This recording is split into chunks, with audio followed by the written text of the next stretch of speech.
हरे कृष्णा सभी को welcome back to our channel stitch by Radhika. आज की इस वीडियो में हम इस ब्यूटीफुल से टॉप को रेडी करेंगे। बहुत ही आसान है इसको बनाना। तो इस वाले टॉप को बनाने के लिए हमने फैब्रिक लिया है 2 मीटर एंड इसी के साथ मैंने ये वाली लेस जो है इसमें यूज़ करनी है। तो ये वाली लेस मैंने ज़्यादा इसलिए ली है क्योंकि इसके दुपट्टे में भी मैं इसको लगाने वाली हूँ। बाकी इस टॉप में हम नेक पे और स्लीव्स पे इसी के साथ जो हम आलिया कट पैटर्न बनाएंगे वहाँ पर भी हम इसको लगाने वाले हैं। तो वीडियो को स्टार्ट करते हैं। आई होप आपके लिए वीडियो बहुत ज़्यादा अच्छी लगेगी। तो वीडियो अच्छी लगी तो लाइक शेयर सब्सक्राइब ज़रूर कर दीजिएगा। तो सबसे पहले जो हमारे पास ये 2 मीटर का फैब्रिक है ना, इसको हम अर्ज से ना 4 फोल्ड करेंगे। आप चाहे तो डबल फोल्ड करके भी कट कर सकते हैं। तो हमें ना सबसे पहले जो है यहाँ पे टॉप पार्ट जो रहेगा ना उसके लिए फैब्रिक को निकाल लेना है। तो ये आप देख सकते हैं यहाँ पर मैंने 4 फोल्ड कर लिया है ताकि कटिंग में इजी रहे। अच्छा, इस साइड से अगर आप चेक करेंगे तो यहाँ पर जो भी आपका चेस्ट है ना उसका आपको 4 पार्ट प्लस उसमें मार्जिन, इस अकॉर्डिंग आपको देख लेना है कि ये फैब्रिक आपका ठीक है या नहीं है। तो ये हमारा फैब्रिक जो है यहाँ से हो जाएगा। ठीक है, इतना देखने के बाद अब हम यहाँ पर लेंथ को चेक करेंगे। तो जो भी हमारे टॉप पार्ट की रेडी लेंथ है उसमें मैं 1.5 इंच एक्स्ट्रा लेके इसको कट कर रही हूँ। 1.5 इंच मैंने इसलिए एक्स्ट्रा लिया है क्योंकि कभी कभी क्या होता है ना, ऊपर नीचे फैब्रिक हो जाता है तो उसको हम स्ट्रेट करते हैं तो उसमें चला जाता है, इसलिए मैंने थोड़ा सा एक्स्ट्रा ही रखा है। ठीक है, तो ये मैंने लगभग 15.5 इंच पे जो है फैब्रिक को कट करके वो अलग कर दिया है। तो वो हमारा टॉप पार्ट के लिए फैब्रिक निकल गया। अब यहाँ से हमें निकालना है हमारा बॉटम के लिए। तो यहाँ पर बॉटम का फैब्रिक निकालने के लिए टॉप पार्ट जितना भी आपको रखना है ना लेंथ, उतना आपको माइनस करके निकाल लेना है। तो यहाँ पर 14 इंच इंची टेप ऊपर निकाल दिया है और उसके बाद जो टोटल मैंने लेंथ ली है यहाँ पे वो रखी है 34 इंच। यानी कि जो हमारी रेडी लेंथ है ना उससे मैंने 4 इंच एक्स्ट्रा लिया है। फ्रंट वाला पार्ट है ये, क्योंकि 4 इंच हम ना यहाँ पे कट लगाएंगे इसलिए मैंने इसको 4 इंच एक्स्ट्रा लिया है। अगर केवल हम इस वाले पार्ट को देखेंगे तो ये मैंने 20 इंच का कट किया है फ्रंट वाला। ठीक है, बैक वाला जो हम कट करेंगे ना वो हम 20 में से 4 इंच माइनस करके कट करेंगे, क्योंकि हम बैक वाले में कोई शेप नहीं देंगे तो इसलिए हम बैक वाले को यहाँ पे कट करेंगे। तो उसमें हमें 4 इंच को माइनस कर देना है फ्रंट वाले पैटर्न से। तो ये मैंने 16 इंच का कट किया है बैक वाला बॉटम। आई होप आपको क्लियर हो गया होगा। तो इस तरीके से हमने यहाँ पे बॉटम को कट कर लिया है। अब इतना फैब्रिक मेरे पास बचा है, यहाँ से हम निकालेंगे स्लीव्स। जो स्लीव्स है वो मुझे चौड़ी वाली रखनी है, बट यहाँ पे इतना फैब्रिक नहीं है तो यहाँ पर जितनी लेंथ आ रही है उस अकॉर्डिंग अभी मैं इसको कट कर लूँगी। इस साइड से आप देख सकते हैं मैंने ये 9 इंच लिया है, आप अपने मेज़रमेंट के अकॉर्डिंग लीजिएगा। ओपन वाली जो साइड है ना यहाँ से मैंने 4 इंच पे मार्क किया है और यहाँ से हम स्लीव्स का जो शेप है वो ड्रॉ करेंगे।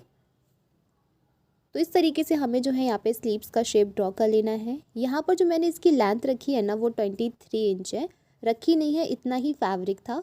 तो बाद में मैं यहाँ पे जो है और ऐड कर लूँगी, जो जॉइंट जो है यहाँ पे लग जाएगा वो उसका।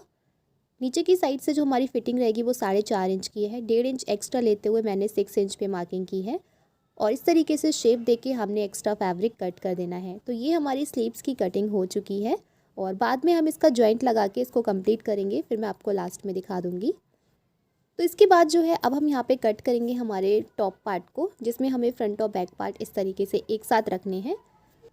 सबसे पहले हम यहाँ पे शोल्डर को मेज़र करेंगे। तो शोल्डर हमने लिए हैं यहाँ पे 6 इंच के। अगर आपका बैक नेक छोटा है तो आपको फुल शोल्डर मेज़र करना होता है। ठीक है, इसके बाद हमने यहाँ पे आर्म होल को मेज़र करना है। तो आर्म होल भी मैंने 6 इंच लिया है। इस तरीके से 6 इंच मेज़र करके हम यहाँ पे एक बॉक्स बना लेंगे। आर्म होल में गोलाई हम बाद में देंगे। सबसे पहले हम यहाँ पे चेस्ट का मेज़रमेंट लेंगे। चेस्ट यहाँ पे 34 है, जिसको हमने 4 से भाग दिया है तो हमें मिलेगा 8.5 इंच। 1.5 इंच मैंने एक्स्ट्रा लिया है मार्जिन के तौर पर। कमर हमारी यहाँ पर है 32 इंच, जिसको मैंने 4 से डिवाइड किया है तो हमें मिलेगा 8 इंच। 1.5 इंच नीचे भी हमने एक्स्ट्रा लेना है। ठीक है, अब इस तरीके से लाइन को हमने सीधा कर लिया है। अब आर्म होल में हम यहाँ पे बैक पार्ट के लिए गोलाई देंगे, क्योंकि हम दोनों पार्ट एक साथ कट कर रहे हैं। तो मैंने यहाँ पे जो है 1.5 इंच यहाँ पे इस तरीके से मार्क किया है और यहाँ पर जो है हमें गोलाई दे लेनी है आर्म होल की। एंड इस साइड से आप देख सकते हैं हल्का सा मैंने ना नीचे की साइड रखा हुआ है, उसके बाद गोलाई दी है। फ्रंट वाला जो पार्ट हमारा जो कट होगा उसके उसी टाइम पर हम यहाँ पे चार्ट दे देंगे 1/2 इंच का। तो अभी फ़िलहाल हमने दोनों को एक साथ ही कट करना है, तो मैंने बैक पार्ट के जो है उसके अकॉर्डिंग कट किया है। ठीक है, तो ये हमने फ्रंट और बैक पार्ट दोनों को कट कर लिया है। अब सबसे पहले हम यहाँ पे जो फ्रंट वाला पार्ट है ना इसको हम यहाँ पे कंप्लीट करेंगे। तो यहाँ पर इस तरीके से हमारी जो कमर की फिटिंग है ना पहले वो मार्क कर लेना है उतना। तो मैंने यहाँ पे 8 इंच पे मार्क किया है। अब जो फोल्डेड साइड है ना, वहाँ से मार्क करना है यहाँ पे 3.5 इंच पे। आप इसको और ज़्यादा ऊपर भी कर सकते हैं, थोड़ा कम भी कर सकते हैं, ये आपके ऊपर डिपेंड करता है।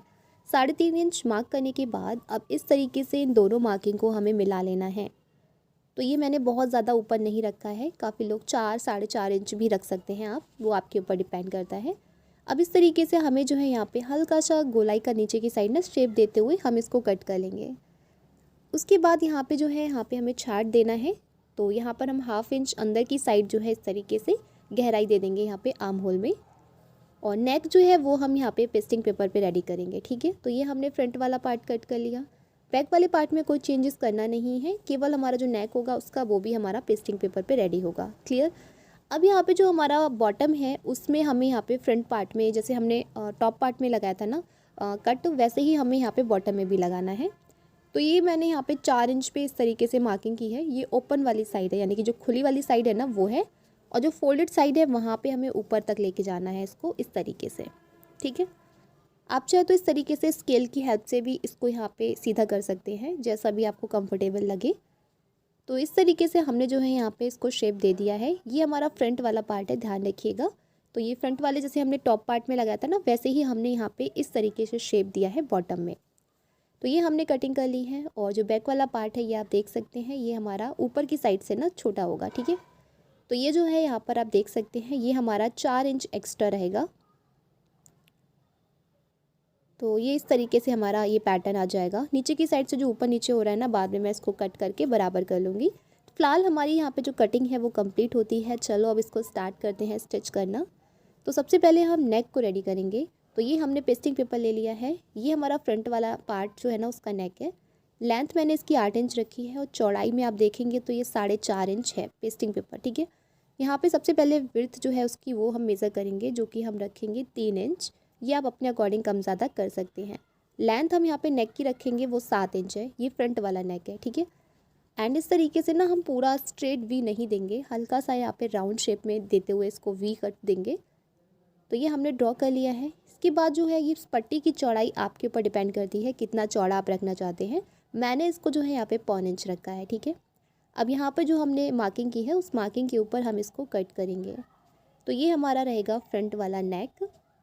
तो ये अभी हम पेस्टिंग पेपर पे कट कर रहे हैं। इसके बाद इसको हम फैब्रिक पे पूरा पेस्ट करके रेडी करेंगे, ठीक है। अब ये वाला जो हमने पेस्टिंग पेपर कट किया है ये हमारा बैक नेक का है। यहाँ पर हमने विड्थ वही रखनी है जो फ्रंट की है, 3 इंच। लेंथ आपके ऊपर डिपेंड करती है। मैंने बैक की जो लेंथ है वो रखी है 8 इंच, क्योंकि हम यहाँ पे थोड़ा सा डीप नेक रख रहे हैं। आप इसको छोटा वाला भी बना सकते हैं नेक। नीचे की साइड से भी हमने 3 इंच मेज़र किया है। एंड यहाँ पे पहले एक बॉक्स ड्रॉ करेंगे। इस तरीके से बॉक्स ड्रॉ करने के बाद यहाँ पे ना नीचे की साइड जो हमारी ये गहराई रहेगी, मैं थोड़ा सा ज़्यादा इसको इस तरीके से राउंड शेप देते हुए ड्रॉ करना है, ठीक है। मैंने थोड़ा सा फैला के रखना है। अगर आप बिल्कुल स्ट्रेट वाला गोलाई देना चाहते हैं तो वो भी आप दे सकते हैं।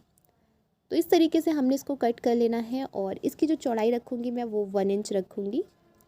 तो ये हमने पेस्टिंग पेपर पे दोनों नेक को कट कर लिया है, फ्रंट और बैक पार्ट। अब जल्दी से इसको हम यहाँ पे एक फैब्रिक पे पेस्ट करके एक्स्ट्रा फैब्रिक फोल्ड करके इसको हम रेडी कर लेंगे, ठीक है। अब ये है हमारा फ्रंट वाला पार्ट जो हमने यहाँ पे नीचे से कट लगाया था। अब यहाँ पे जो नेक था वो आप देख सकते हैं, मैंने इसको फैब्रिक पे अच्छे से पेस्ट करके एक्स्ट्रा फैब्रिक अंदर की तरफ फोल्ड करके इसको रेडी कर लिया है। नेक में भी हमने यहाँ पे कट लगा लिया है और जो टॉप पार्ट है उसमें भी। दोनों कट को मिलाते हुए हम जो है इस पैटर्न को पूरा स्टिच कर लेंगे बिल्कुल सेंटर में। और नेक के बिल्कुल बराबर से हमें सिलाई लगानी है, एक साइड में नहीं होना चाहिए, नेक सेंटर में रहना चाहिए। तो यहाँ पर हमने सिलाई लगा ली है, अंदर का एक्स्ट्रा फैब्रिक कट कर दिया है, 1/2 इंच केवल छोड़ दिया है, वहाँ पर छोटे छोटे कट लगाए हैं। अब इसके बाद जो है हम इसको पीछे की तरफ ना फोल्ड कर देंगे। और आप चाहे तो तुरपन कर सकते हैं, नहीं तो आप यहाँ पे सिलाई लगा के भी कंप्लीट कर सकते हैं। तो ये जो है इस तरीके से हमें पीछे की साइड फोल्ड कर लेना है। और उसके बाद हम लगाएंगे यहाँ पे ये वाली लेस। तो इस तरीके से ये मैंने पतली वाली लेस ली हुई है, इसको हम पूरे नेक पे इस तरीके से अटैच कर लेंगे। उसके बाद अब हम रेडी करेंगे यहाँ पे बैक नेक को। तो ये हमारा बैक वाला पार्ट है, इसमें भी हम सेंटर में कट लगा लेंगे। नेक पैटर्न जो हमने रेडी किया है इसमें भी और हमारे टॉप पार्ट में भी, ठीक है। दोनों में कट लगाने के बाद जो है इस नेक को बिल्कुल सेंटर में रखेंगे। जैसे हमने फ्रंट वाले नेक को पूरा स्टिच किया था वैसे इसको करेंगे। अंदर का इसका भी एक्स्ट्रा फैब्रिक जो है वो हम कट करके निकाल देंगे। केवल हम 1/2 इंच फैब्रिक छोड़ेंगे और उसमें छोटे छोटे कट लगा लेंगे ताकि सिलाई कट ना हो। और इसके बाद जो है हमें इसको ना बैक साइड के लिए फ़ोल्ड करना है, पर अभी हम इसको फ़ोल्ड नहीं करेंगे। ये पट्टी अभी हम ऐसे ही रहने देंगे, ठीक है। केवल क्या करेंगे, इसको इस तरीके से ना पलट कर सिलाई लगा लेंगे पाँव भर की, लगभग पॉइंट भर की, और बिल्कुल बराबर से लगाएंगे, ठीक है। फैब्रिक पे नहीं लगानी है, जो हमारी पट्टी है ना उस पे लगानी है। अब यहाँ पे हमने लिया है हमारा बॉटम, जो कि फ्रंट वाला पार्ट है बॉटम का। अब यहाँ पे हमें ना प्लेट्स बना के इसको सेट करना है, जो हमारा कमर का साइज़ है। तो यहाँ पर इस तरीके से मैं यहाँ पे मार्किंग कर रही हूँ 1.5 इंच पर, और ये जो मैं प्लेट्स डाल रही हूँ ये मैं 1.5 इंच पर डाल रही हूँ। तो ये आपके ऊपर डिपेंड करता है आपने कितना फैब्रिक लिया है, वो फैब्रिक कितने इंच पर सेट हो रहा है। तो ये टोटली आपके ऊपर डिपेंड करता है, फैब्रिक के ऊपर डिपेंड करता है, ठीक है। तो मैं जो ये प्लेट्स डाली हूँ ये 1.5 इंच की डाल रही हूँ, और इस तरीके से हम जो है ये पूरे में प्लेट्स को डाल देंगे। एंड यहाँ पर इस तरीके से ना पूरे में हम प्लेट्स डालकर आप चाहे तो इसको टेप से सिक्योर कर सकते हैं, अदरवाइज़ जो पिन आती है ना उनसे भी आप इसको सिक्योर कर सकते हैं, ठीक है। तो यहाँ पर आप देख सकते हैं मैंने एक साइड की जो प्लेट्स है उनको डाल दिया है। इसके बाद आपको मेज़र करना है, अगर यहाँ पे आपका मेज़रमेंट कम आ रहा है, ज़्यादा आ रहा है, उसी के अकॉर्डिंग आपको जो है थोड़ा सा प्लेट्स को ओपन करके इनको सेट करना है। तो यहाँ पर मैंने एक साइड की प्लेट्स डाल दी हैं, इसी तरीके से मैं दूसरी साइड की भी प्लेट्स को डाल दूँगी। अगर आप बिगनर्स हैं तो आपको पूरा मेज़रमेंट के साथ आपको इसको करना होगा। अगर आप इसको डालते रहते हैं प्लेट्स वगैरह तो आपको ज़्यादा होगा, आप उस अकॉर्डिंग भी डाल सकते हैं। तो यहाँ पर आप देख सकते हैं मैंने जो है इसकी स्टिचिंग लगा ली है प्लेट्स डालकर, और इसको चेक भी कर लिया है कि ये हमारे कमर के साइज़ का है या नहीं। और यहाँ पर आप देख सकते हैं जो हमारी फिटिंग है ना वहाँ पर मैंने जो है प्लेट्स नहीं डाली हैं, उसको प्लेन रखा है। अब यहाँ पर हमें क्या करना है, इनका जो सेंटर पॉइंट है ना उसको मिलाते हुए हमें जो है इसको पूरा कमर पे स्टिच कर लेना है। तो यहाँ पर जो है आपका सेंटर पॉइंट इधर उधर नहीं होना चाहिए, वरना इसका लुक ख़राब हो जाएगा। तो इसके लिए आप क्या कर सकते हैं ना, सबसे पहले आपको सेंटर में दोनों को सेंटर से मिलाते हुए पिन से आपको सिक्वायर कर लेना है, ठीक है। अगर आपके पास पिन वगैरह अवेलेबल नहीं है तो आप यहाँ पे सेंटर को पकड़कर दोनों के स्टिच लगा लीजिए वहाँ पर, ताकि आपका जो सेंटर है ना वो इधर उधर नहीं हो, ठीक है। तो मैंने यहाँ पे इस तरीके से ना इसको पिन से सिक्वायर कर दिया है, उसके बाद मैंने स्टिचिंग को लगा लिया है। स्टिचिंग लगाने के बाद आप देख सकते हैं ये इस तरीके से इसका लुक आएगा। तो ये हमारा कमर से अटैच हो चुका है, ठीक है। ये हमारा फ्रंट वाला पार्ट है और इसको हमने अटैच कर लिया है। अटैच करने के बाद अब जो है जो हमने यहाँ पे सिलाई लगाई है इसके ऊपर जो है मैं ये वाली लेस अटैच कर रही हूँ, जो हमने नेक पे रेडी की थी। तो इस तरीके से पूरे यहाँ पे कमर पे हम इसको अटैच कर लेंगे। एंड नेक पे आप देख सकते हैं ये पतली है, लेकिन यहाँ पर आपको थोड़ी चौड़ी लग रही होगी। तो मैंने क्या किया था ना कि ये जो 2 लेस थी ना उनको आपस में अटैच कर लिया था, क्योंकि मुझे यहाँ पे ना थोड़ी सी चौड़ी लेस चाहिए थी और इस टाइप की लेस मुझे मिली नहीं थी। तो इसलिए मैंने ना 2 लेसों को आपस में स्टिच करके इसको थोड़ा चौड़ा कर लिया था। अब इस तरीके से जो है हम यहाँ पे इसको पूरा स्टिच कर लेंगे कमर पर। और इसमें ना मैंने 2 सिलाई लगाई थी, एक साइड से और एक दूसरी वाली किनारे से, क्योंकि थोड़ी चौड़ी हो गई थी। अगर पतली लेस होती है तो वो सिंगल सिलाई के साथ अटैच हो जाती है। तो इसको पूरा हम कंप्लीट कर लेंगे, ये हमारा फ्रंट वाला पार्ट रेडी हो जाएगा। अब ये है हमारा बैक वाला पार्ट। तो इसमें मैंने आप देख सकते हैं पहले से ही प्लेट्स डाल के इसको सेट कर लिया है कमर के साइज़ का, और इसमें भी मैंने उसी अकॉर्डिंग प्लेट्स डाली हैं जैसे मैंने फ्रंट में डाली थी। अब यहाँ पर आप देख सकते हैं इस तरीके से इसको हमने कमर से अटैच कर लिया है। तो इसमें हमें कोई भी कट नहीं था, तो हमने इसको डायरेक्टली अटैच कर दिया था। तो ये हमारे फ्रंट और बैक पार्ट दोनों हमने बॉटम से अटैच करके इसको कंप्लीट कर लिया है। अब नीचे की साइड आप देख सकते हैं मैंने यहाँ पे रखा है बैक वाले पार्ट को, इसके ऊपर फ्रंट वाले पार्ट को रखेंगे उल्टा करके। एंड जो बैक वाला नेक था ना उसकी पट्टी हमने फोल्ड नहीं की थी, उसको अब इस तरीके से ओपन करेंगे और फ्रंट वाले शोल्डर को रखकर उसको स्टिच करेंगे। सेम हम दूसरे वाले शोल्डर पे भी ऐसे ही स्टिच कर लेंगे। तो यहाँ पर आप देख सकते हैं मैंने दोनों शोल्डर को स्टिच कर लिया है। स्टिच करने के बाद ना इस तरीके से हम इसको ओपन करेंगे, और जो बैक वाले नेक की पट्टी है ना अब हम इसको पूरा अंदर की तरफ मार्जिन दबाते हुए इसको पलट लेंगे। आप चाहें तो यहाँ पे तुरपन कर सकते हैं अभी, नहीं तो आप यहाँ पे कच्ची सिलाई लगा के इसे अभी कंप्लीट कर सकते हैं। ये हमारी स्लीव्स है जिसपे मैंने इतना जो है ये जॉइंट लगाया है, और नीचे की साइड जो है ये वाली लेस अटैच कर दी है जो हमने नेक पे लगाई थी। तो इस तरीके से हमने इस स्लीव्स को कंप्लीट किया है। यहाँ पर जो स्लीव्स की टोटल लेंथ है वो 27 इंच है, क्योंकि हमें ना ये चूड़ी वाली बनानी थी। तो यहाँ पर हमने स्लीव्स को रेडी कर लिया है। अब यहाँ पर हमें स्लीव्स में ना सेंटर कट लगा लेना है, और उस कट को हम शोल्डर पे रखेंगे और पूरी स्लीव्स को हम यहाँ पे अटैच कर लेंगे। मतलब जो हमारी स्लीव्स का कट है वो वाला, और यहाँ पे शोल्डर जो हमारा जॉइंट है ना दोनों बराबर होने चाहिए। इस तरीके से हमें जो है यहाँ पे दोनों की स्लीव्स को अटैच कर लेना है। तो यहाँ पर हमने जो स्लीव्स है उनको अटैच कर लिया है, इस तरीके से आप देख सकते हैं।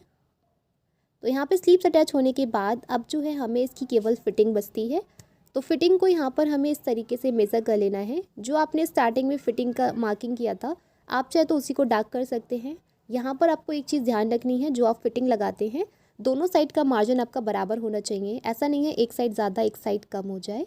अब स्लीव से हम यहाँ पे फिटिंग लगाएंगे और पूरा नीचे तक फिटिंग को कंप्लीट करेंगे। तो यहाँ पर हमने दोनों साइड की जो फिटिंग है उसको कंप्लीट कर लिया है। अब यहाँ पर हम इसको करेंगे सीधा।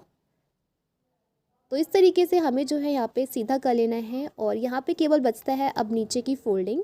तो यहाँ पर हम 1/2 इंच की जो है यहाँ पे फोल्डिंग लगा लेंगे नीचे की साइड की।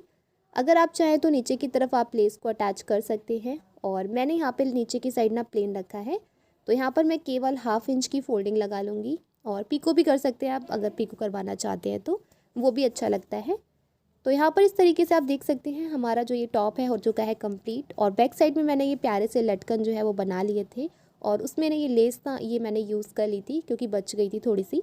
तो ये रहेगा हमारे इस टॉप का लुक। बहुत ही प्यारा लग रहा था रेडी होने के बाद, आप भी इसको बना सकते हैं। एंड इस टॉप के नीचे मैंने यहाँ पे बनाई थी अफ़गानी सलवार। तो ये आप देख सकते हैं, ये है इसका फाइनल लुक वियर करने के बाद। आई होप गाइज आज की वीडियो आपके लिए हेल्प हो रही होगी। वीडियो अगर अच्छी लगी हो तो वीडियो को लाइक ज़रूर कीजिएगा। चैनल पे अगर आप पहली बार आए हैं और स्टिचिंग रिलेटेड वीडियोस देखने में इंटरेस्ट रखते हैं तो आप हमारे चैनल को ज़रूर सब्सक्राइब कर लीजिएगा ताकि आपको इसी तरह की वीडियोस मिलती रहें। तो चलिए मिलते हैं अब आपसे नेक्स्ट वीडियो में एक नई ड्रेस के साथ।